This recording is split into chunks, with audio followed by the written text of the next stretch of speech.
करने के लिए मौजूद हैं इनकलाब के chief of national bureau doctor Mumtaz Alam Rizvi साहब।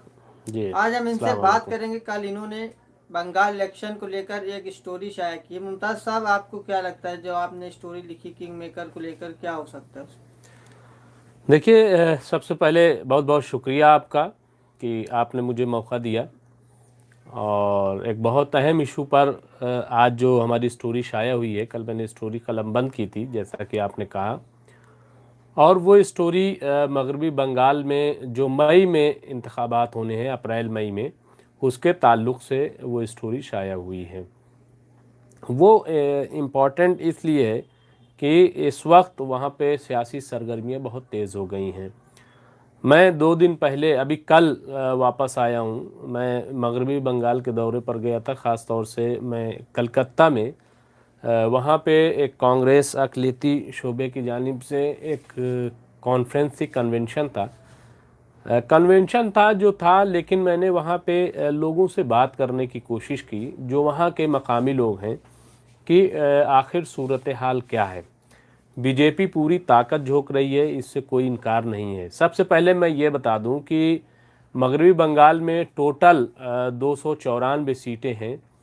इस वक्त मगरबी बंगाल में ममता बनर्जी की हुकूमत है, यानी टीएमसी की हुकूमत है। नंबर 3 बात यह कि उसके पास टोटल इस वक्त सीटें 220 हैं, जिनमें से 218 टीएमसी की हैं और 2 सीटें उन्होंने एक अलायंस कर रखा है।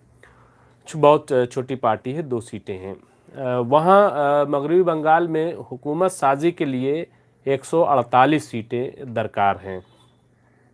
ये पूरा मंजरनामा है। अपोजिशन पार्टी कांग्रेस है, कांग्रेस इत्तेहाद, जिसमें लेफ़्ट और दीगर पार्टियां शामिल हैं। तो लेफ़्ट के पास 19 सीटें और 23 सीटें कांग्रेस के पास इस वक्त हैं, और कुल 46 सीटें अपोजिशन के पास हैं, और बीजेपी की सीटें 19 हैं। ये 2016 का मैं बता रहा हूँ, जब असेंबली इंतखाब हुआ था। और इस वक्त जो मौजूदा कंडीशन है, यानी जो मौजूदा असेंबली है, 9 सीटें वैकेंट हैं। तो बहरहाल 294 सीटों पर वहाँ इलेक्शन होना है, और वहाँ पे बहुत ज़ोर शोर से तैयारी है हो रही है। 2021 में इलेक्शन होना है, और मगरबी बंगाल में नहीं बल्कि आसाम, तमिलनाडु में और पुदुचेरी में। तो ये इन जगहों पर वहाँ पे केरला में इंतखाबात होने हैं, उसकी पूरी तैयारी चल रही है।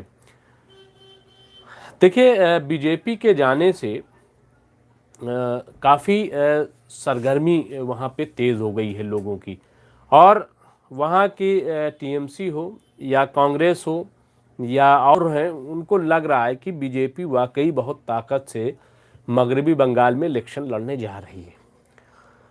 कांग्रेस का जहाँ तक ताल्लुक़ है, तो मैंने लिखा है, और ये सच्चाई है कि पिछले 40 साल से मगरबी बंगाल में कांग्रेस इक़्तिदार में नहीं है, क्योंकि इससे पहले वहाँ पे 33 साल तक कम्युनिस्ट हुकूमत थी, और अब वहाँ पे ममता बनर्जी की हुकूमत है।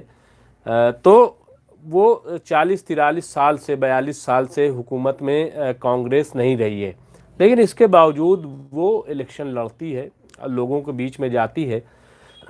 अधीर रंजन चौधरी बहुत ज़्यादा सरगर्म है, जो कि अपोजिशन लीडर भी हैं लोकसभा में कांग्रेस के, और वो मगरबी बंगाल में सदर भी हैं। और वो बहुत ज़्यादा, मतलब वहाँ जाने के बाद पता चला कि वो पैदल भी मार्च करते हैं, चलते हैं, घूमते हैं, और इत्तेहाद भी उन्होंने इस बार भी बाएं पार्टियों से कर रखा है। इन तमाम सूरत हाल के बावजूद कांग्रेस को ये अंदाज़ा है कि कुछ भी हो, लेकिन वो किंग वहाँ पे नहीं बन सकती। अभी ऐसी सिचुएशन नहीं है।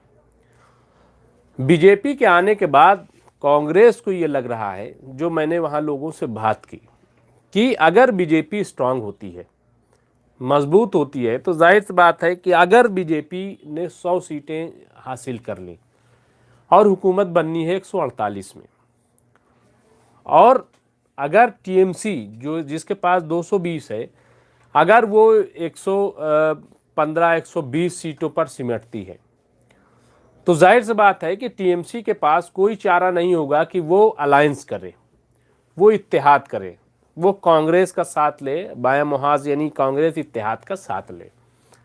ऐसी वहाँ पे सिचुएशन बन सकती है, क्योंकि मैंने जो लोगों से बात की और लीडरान से बात की तो उनका ये कहना था कि यहाँ पे इस बार ऐसा लग रहा है कि हंग असेंबली होगी। प्रशांत किशोर ने ये ज़रूर कहा है कि अगर 100 सीटें तक पहुँच गई बीजेपी तो मैं राजनीति छोड़ दूंगा। मुझे प्रशांत किशोर से बहुत ज़्यादा उनकी बातों से कोई उम्मीद नहीं है। और प्रशांत किशोर से जो मैंने पता किया है वहाँ पे टीएमसी के लोग काफ़ी नाराज़ हैं, क्योंकि प्रशांत किशोर उन लोगों को भी अब डिक्टेट कर रहे हैं, और जो टीएमसी को छोड़ करके लोग जा रहे हैं उसकी एक बड़ी वजह है। मैं प्रशांत किशोर पर फिर बात करूँगा कि प्रशांत किशोर का इस वक्त वहाँ पे क्या रोल है, लेकिन मैं जो अभी बात कर रहा हूँ तो अगर बीजेपी स्ट्रांग हुई तो जाहिर सी बात है वो सीट कटेगी टीएमसी की, और टीएमसी अगर 110, 115, 20 पे यानी अक्सरियत अगर टीएमसी को नहीं मिली तो उन्हें इत्तेहाद की ज़रूरत होगी, और टीएमसी इत्तेहाद बीजेपी से तो करेगी नहीं, उसकी मजबूरी होगी कि कांग्रेस को लें या जो बीजेपी मुखालिफ पार्टियां हैं, सेकुलर जो अपना चेहरा रखती हैं उनको लें। तो ऐसे में कांग्रेस की उम्मीदें बढ़ गई हैं।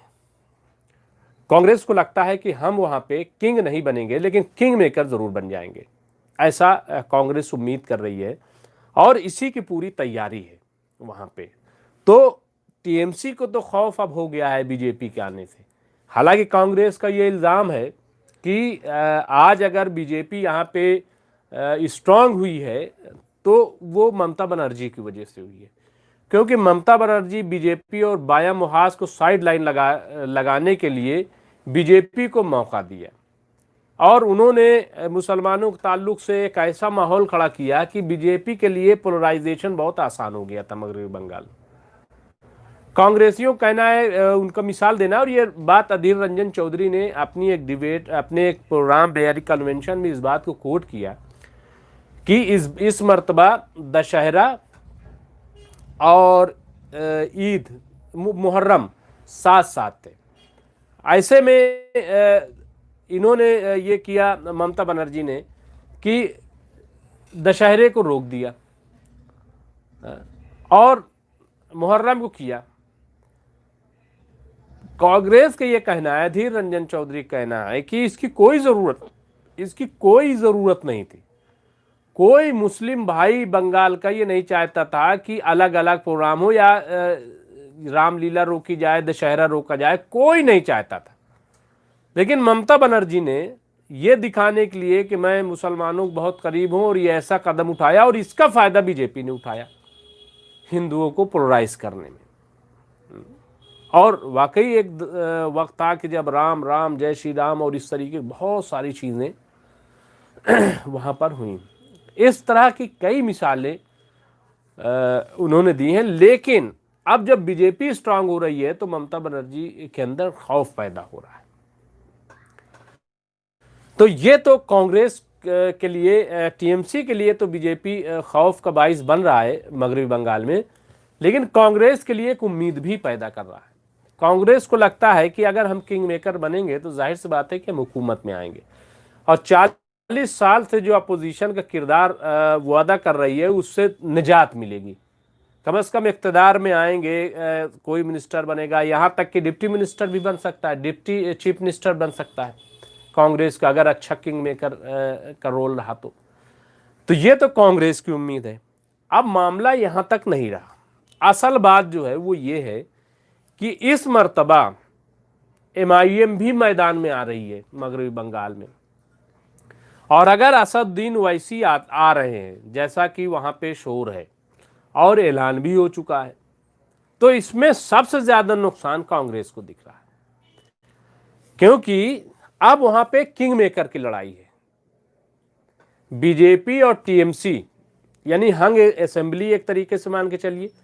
मैंने अपने रिपोर्ट में लिखा है कि दरअसल ये ख्याली पुलाव है, लेकिन इस ख्याली पुलाव में भी जो बदमज़गी पैदा हो रही है इन लोगों के लिए, सेकुलर जमातों के लिए, वो है ओवैसी। अगर असदुद्दीन ओवैसी मैदान में आए तो इनको लगता है कि मुस्लिम पॉकेट में काफ़ी असर है और असदुद्दीन ओवैसी को ऐसे नज़रअंदाज नहीं किया जा सकता। ख़ास तौर से बिहार असेंबली इंतखाबात में जिस तरीके से 5 सीटों पर ओवैसी कामयाब हुए और तकरीबन 8-10 सीटों पर वो दूसरे नंबर पर रहे, तो ऐसे में बिहार में एक चांस था ओवैसी के लिए किंग मेकर बनने का। यानी अगर 10 सीटें भी ओवैसी पहुंच जाते तो ओवैसी के सपोर्ट के बगैर वहां पे महागठबंधन की हुकूमत नहीं बन सकती थी। वो नहीं हुआ। लेकिन अब मगरबी बंगाल में ये सिचुएशन लोग देख रहे हैं कि अगर ओवैसी आ गए और उन्होंने भी 10-15 सीटें हासिल कर ली तो जाहिर सी बात है कि फिर हंग असेंबली होगी और ऐसे में ओवैसी का भी रोल बढ़ जाएगा और वो भी एक किंग मेकर के रूप में उभर कर सामने आएंगे। ये ऐसी वहां पे सिचुएशन है। तो ओवैसी को रोकने के लिए अब हमले शुरू हो गए। कांग्रेस की जानिब से हमला किया जा रहा है और ये कह के हमला किया जा रहा है, जैसा कि बिहार में भी और तमाम की, ये बीजेपी की बी टीम है ओवैसी। और कांग्रेस तो कह रही है कि जैसे बी टीम एक दिल्ली में है केजरीवाल, दूसरी जो है ओवैसी हैदराबाद, और अब ओवैसी साहब मगरबी बंगाल में आ रहे हैं। कहने का मतलब ये है कि कोई भी सियासी जमात, चाहे वो टीएमसी हो या कांग्रेस हो या लेफ्ट हो, वो असदुद्दीन ओवैसी के वजूद को नज़रअंदाज नहीं कर पा रही हैं। उनको लग रहा है कि ओवैसी फैक्टर काम कर सकता है। मैंने अपनी रिपोर्ट में लिखा कि इसकी 2 वजह हैं। एक तो ये कि जो मुस्लिम पॉकेट है, जो मुस्लिम वोट बैंक है, उस पर छीना झपटी करेंगे असदुद्दीन ओवैसी। और दूसरी जो बहुत बड़ी मुश्किल हो रही है सेकुलर जमातों के लिए कि अगर ओवैसी मगरबी बंगाल आए तो तकरीर भी करेंगे अपनी अंदाज की, और ओवैसी तो ऐसी, बड़े मियाँ तो बड़े मियाँ और छोटे मियाँ सुभान अल्लाह। और अगर अकबर उद्दीन ओवैसी पहुंच गए तो वो जैसे एक वो है ना, उनका बहुत मशहूर डायलॉग हुआ है सनी देओल का, चीर दूंगा, फाड़ दूंगा, खा जाऊंगा, मार दूंगा। तो वो दरअसल MIM के सनी देओल है, जो मतलब इस तरीके की बातें वो बोलते हैं।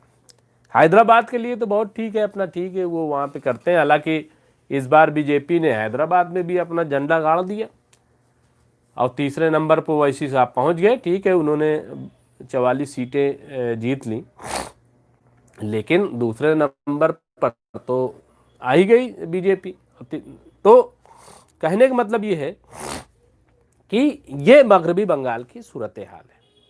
यहाँ पे मैं अपनी बात ख़त्म करूँगा कि देखिए, किंग मेकर की लड़ाई है वहाँ पे, ये बिल्कुल फैक्ट है, और हंग असेंबली आ सकती है। और एक बात और वहाँ पे जो कही जा रही, मैं ये बात कह दूँ ताकि आकल के नाखून पार्टियाँ ले लें, वहाँ जो लोगों से मैंने बात की तो लोगों में ये भी डर है कि बीजेपी कुछ भी कर सकती है। मतलब जिस तरीके से वहाँ पे पैसा खर्च किया जा रहा है, जो ताकत लगाई जा रही है, जो हरबा इस्तेमाल किया जा रहा है, तो वहाँ बीजेपी हुकूमत में भी आ सकती है। मतलब ये भी लोगों, क्योंकि आप देखिए कितनी तेजी से टीएमसी के लोग जा रहे हैं बीजेपी में, तो ये चीज भी वहां पे कही जा रही है। अब आखिरी बात में असदुद्दीन ओवैसी के ताल्लुक से कि सियासी हमले, सियासी बातें तो होती रहेंगी। कोई भी पार्टी, छोटी से छोटी, बड़ी से बड़ी, वो बहरहाल पार्टी है और उसको जमहूरी हक है कि वो इलेक्शन लड़े। बीएसपी यूपी के अलावा कहीं हुकूमत में नहीं आई, लेकिन हर जगह इलेक्शन लड़ती है और नेशनल पार्टी बन गई। महाराष्ट्र में भी इलेक्शन वो लड़ती है, राजस्थान में भी इलेक्शन लड़ती है, मध्य प्रदेश में भी इलेक्शन लड़ती है, बिहार में भी इलेक्शन लड़ती है। हर जगह बीएसपी इलेक्शन लड़ती है कि नहीं लड़ती? अब वो चाहे वोट कटे और न कटे, उससे कोई लेना देना नहीं, वोट ऑफ परसेंटेज के लिए इलेक्शन लड़ती है। अब आ जाइए समाजवादी पार्टी, तो क्या समाजवादी पार्टी इलेक्शन नहीं लड़ती? समाजवादी पार्टी मध्य प्रदेश, राजस्थान, गुजरात, हर महाराष्ट्र, हर जगह इलेक्शन लड़ती है। बिहार, वो भी इलेक्शन लड़ती है। तो कहने का मतलब ये है कि पार्टियां तो इलेक्शन लड़ती हैं। अब ये है कि यहाँ पे ज़रा से पोलराइजेशन वाला हो जाता है। लोगों को लगता है कि ओवैसी जब बोलते हैं और एक ख़ास तबके की बात करते हैं तो उसका बीजेपी फ़ायदा उठा करके वो दूसरे ख़ास तबके की बात करने लगती है और इससे पोलराइजेशन बढ़ता है। लेकिन सवाल यह है कि पॉलिटिक्स में तो ये होगा, सेकुलर जमातें भी कोई रास्ता निकालें, सेकुलर जमातें भी कोई रास्ता निकालें, कोई रास्ता इख्तियार करें इस चीज़ को रोकने के लिए और एक अच्छा माहौल बनाएं।